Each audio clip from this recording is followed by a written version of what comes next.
But it's the gesture, to your point. We should say thank you to Elon Musk for taking his time, for taking the abuse. He doesn't need any of it. And that's the part that I think is so amazing. Grateful. Kiss the feet. What the hell are we even talking about here? We cannot survive as a country. So people ought to be kissing the feet of Elon Musk and Donald Trump for being the two people to actually do this. People start to realize what they're attempting to do to Elon. I hope to see that happen as well. I hope everyone goes out and supports him.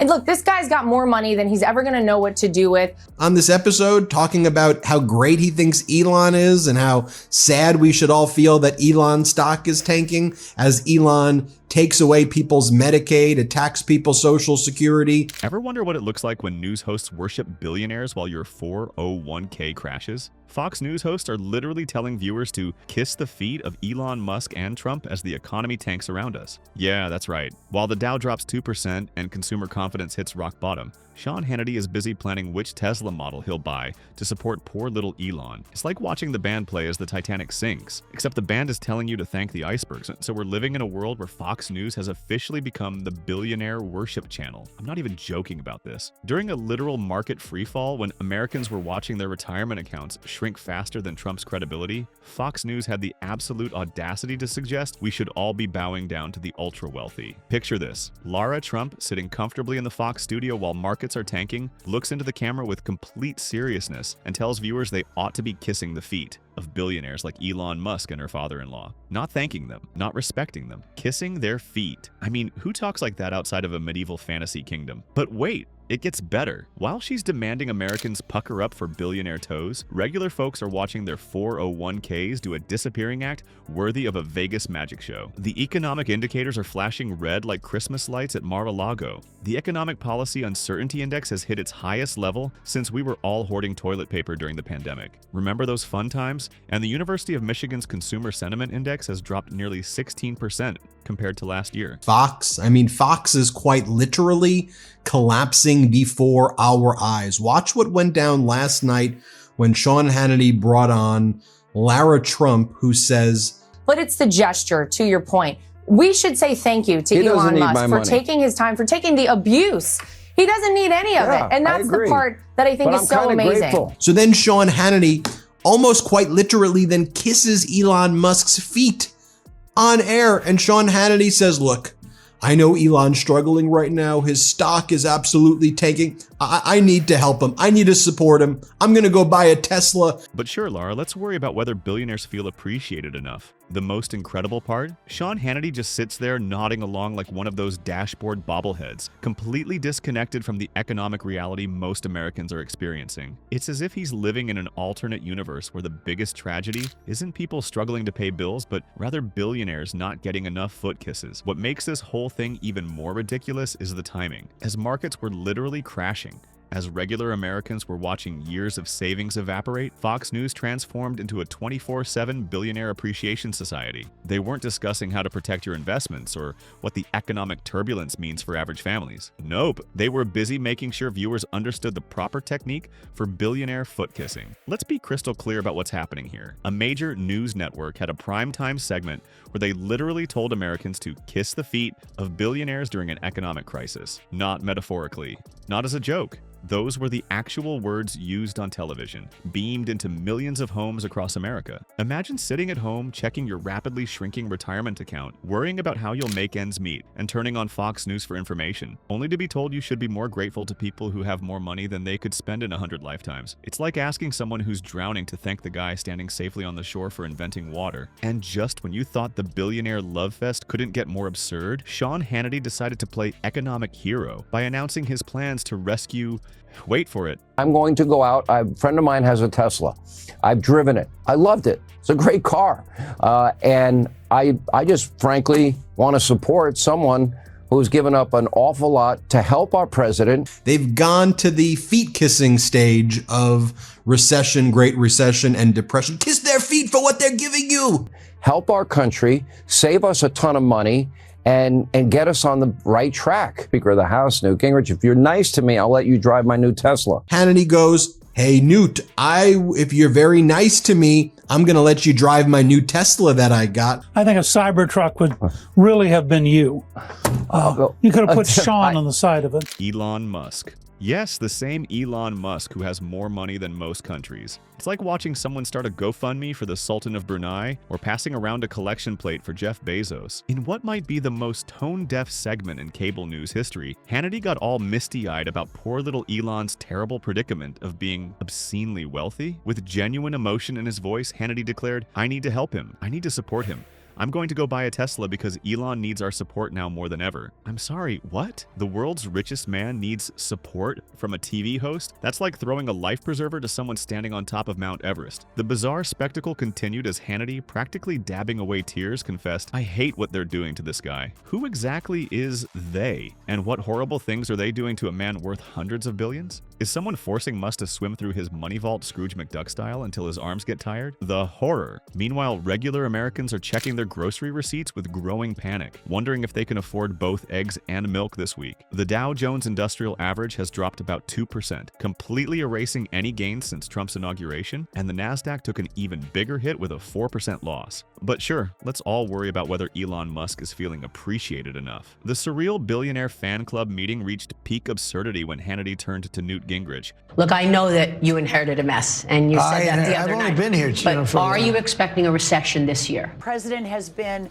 intensely focused on how we protect and elevate and even take our farmers into a new day of prosperity. He truly wants to fix America so that we have the American dream for everyone in a way that we lost in the last 4 years. And until Trump won, we'd lost for a long, long time. Anybody who bets against Donald Trump, it's like the same people who thought Donald Trump wasn't a winner a year ago. Donald Trump is a winner. He's going to win for the American people. That's just the way it's going to be. There's going to be no recession in America. I hate to predict things like that.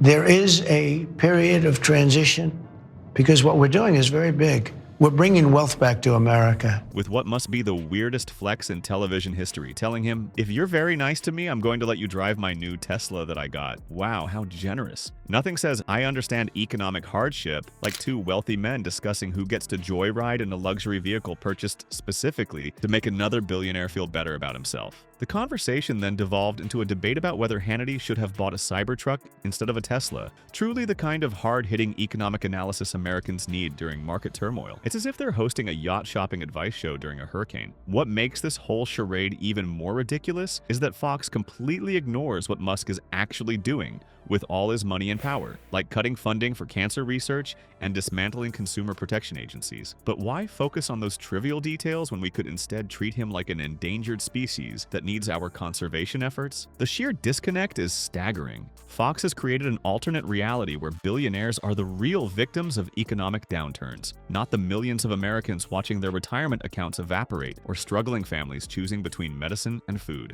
In Hannity's upside-down world, the real tragedy isn't economic inequality. It's that someone might say something mean about his billionaire buddy. Speaking of Fox's alternate reality, they've found a brand new villain to blame for America's economic woes, and it's not who you'd expect. Just when you thought blaming regular Americans for not loving billionaires enough was the height of absurdity, Fox News has concocted an even more bizarre conspiracy theory. The economy's tanking, your investments are plummeting. And according to Fox's latest fantasy world, the culprit is Ukraine? Yes, a country currently fighting for its survival is somehow responsible for your evaporating retirement funds. This head-scratching narrative came courtesy of Elon Musk during his cozy chat with Larry Kudlow on Fox. With zero evidence whatsoever, Musk casually suggested that a cyber attack on his social media platform X originated from the Ukraine area, whatever that means. I think the hack we're not really sure, but I think the hack happened around the Ukraine area, Musk claimed, waving his hands vaguely at a map of Eastern Europe like a drunk uncle at Thanksgiving dinner. It's quite the coincidence that Musk would blame Ukraine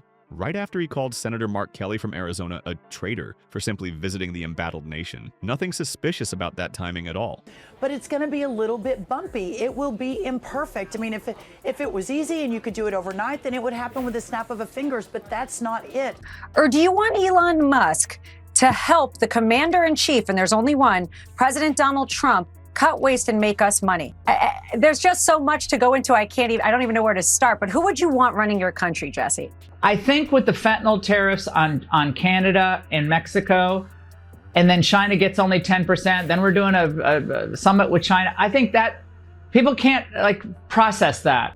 And by the way, you know what? I hate what they're doing to this guy. Apparently in Musk's world, showing support for a democracy under attack makes you a traitor, but cozying up to authoritarian regimes makes you a patriot. Make it make sense. Meanwhile, as the market continues its nosedive, Senator Tommy Tuberville appeared on Fox to offer his brilliant economic insight. His advice for the president amid economic turmoil? I don't think the president needs to be concerned about it. He doesn't need to look at it. That's right, folks. The official Fox News economic strategy is to simply not look at the crashing markets. It's like telling someone their house is on fire and they should respond by closing their curtains. Problem solved. The irony here is painfully obvious. While Fox hosts scramble to find anyone but Trump to blame for the economic uncertainty, actual economists are pointing to the exact opposite. The Economic Policy Uncertainty Index is currently screaming danger at levels not seen since the pandemic. And what's driving this uncertainty? According to Gerald Cohen, chief economist at the Keenan Institute, it's the erratic policy changes we've been seeing. If you have uncertainty about what policy is going to look like, that is going to cause you to not make big, important decisions. Emily G. from the Center for American Progress puts it even more bluntly, stating that unpredictable policy initiatives have created a level of uncertainty that's damaging both public agencies and private sector employees. But Fox won't mention that because it might actually place responsibility where it belongs, instead of on a country thousands of miles away fighting for its existence. What's truly remarkable is the mental gymnastics required to simultaneously claim Democrats are rooting for the economy to do bad, while ignoring the fact that markets are actually crashing right now. You want to get advice from Stacey Abrams and Joe Biden, who evidently signed everything with an auto signature, didn't even know what he was signing? And you know, what's happened with Donald Trump is it's never been hotter to get your hands on anything Trump. All the Trump properties are doing fantastically. You know, Trump shoes, you can't get a pair of them even if you try. It's like accusing someone of wanting your car to break down while you're actively driving it into a ditch. While Fox News hosts perform Olympic-level mental gymnastics to blame anyone but Trump for the economic crisis, guess who's cashing in on this financial meltdown? As the market plunges, Lara Trump appeared on Fox with her brilliant economic advice. Forget your disappearing savings and buy some Trump merch instead. In what must be the most tone-deaf financial segment since Marie Antoinette suggested cake as a bread alternative, Lara Trump proudly announced that it's never been hotter to get your hands on anything Trump while discussing America's economic downturn. Yes, as your 401k transforms into a 201k, the Trump family wants you to know their brand is absolutely thriving. How comforting. The economic disconnect couldn't be more jarring. While the Atlanta Federal Reserve Bank's GDP now forecast for the first quarter of 2025 has plummeted to negative 2.4%, basically screaming recession ahead in flashing neon letters. Lara was busy boasting that Trump properties are doing fantastically. Well, thank goodness for that. I'm sure Americans watching their retirement accounts evaporate can sleep better knowing Trump's golf courses are packed. But wait, it gets better. She couldn't resist bragging about those exclusive Trump sneakers, declaring that Trump shoes, you can't get a pair of them even if you try. What an amazing selling point during an economic crisis. Overpriced shoes you literally can't purchase. Nothing says, "We understand your financial anxiety," like promoting $399 gold high tops that are sold out while small businesses across America struggle to keep their doors open. The National Federation of Independent Business recently reported their Small Business Optimism Index dropped 2.1 points in February, with uncertainty rising by 4 points. But who needs small businesses when you've got Trump hotels, right? The transformation is complete. Fox News is no longer even pretending to be a news channel. It's officially the Trump shopping network, running 24/7 infomercials during an economic meltdown. Imagine tuning in for information about the economy tanking, and instead getting a sales pitch for gold sneakers. It's like calling the fire department while your house is burning down and having them try to sell you a designer fire extinguisher that's not even in stock. Sorry about your house, but have you seen our limited edition hoses? They're flying off the shelves. The cognitive dissonance is staggering. In Fox's alternate universe, the real economic indicator isn't GDP or unemployment rates. It's how quickly Trump merchandise sells out. By that metric, America must be thriving. Never mind that actual economic experts are raising alarm bells about a potential recession. The Trump economy is measured in golden toilet seats and overpriced steaks, and not in the ability of average Americans to pay their bills. Fox News has mastered the art of selling fantasy while reality burns. As markets tumble and retirement accounts shrink, they're hosting what amounts to a Trump yard sale. It's the ultimate evolution of their billionaire worship. Forget kissing their feet. Now you should empty your wallet to buy their merchandise, while the economy they helped create collapses around you. So this is how the economy crumbles, not with a bang, but with Fox News hosts telling you to worship billionaires. While markets tank and economic uncertainty reaches pandemic-level highs, Fox has completely abandoned reality in favor of billionaire bootlicking television. Economic experts like Gerald Cohen are warning that Trump's erratic policy changes are creating dangerous instability for businesses. But Fox's solution? Just kiss Elon's feet and everything will be fine. The transformation is complete. What was once a news network has become a bizarre billionaire fan club, where hosts suggest that regular Americans suffering from market chaos should just be grateful to the ultra-wealthy. It's like watching someone sell champagne to people whose houses are flooding. So next time your retirement account evaporates, remember Fox's brilliant financial advice. Don't waste time worrying about your future. Just buy a Tesla, grab some Trump sneakers, and practice your billionaire foot kissing technique.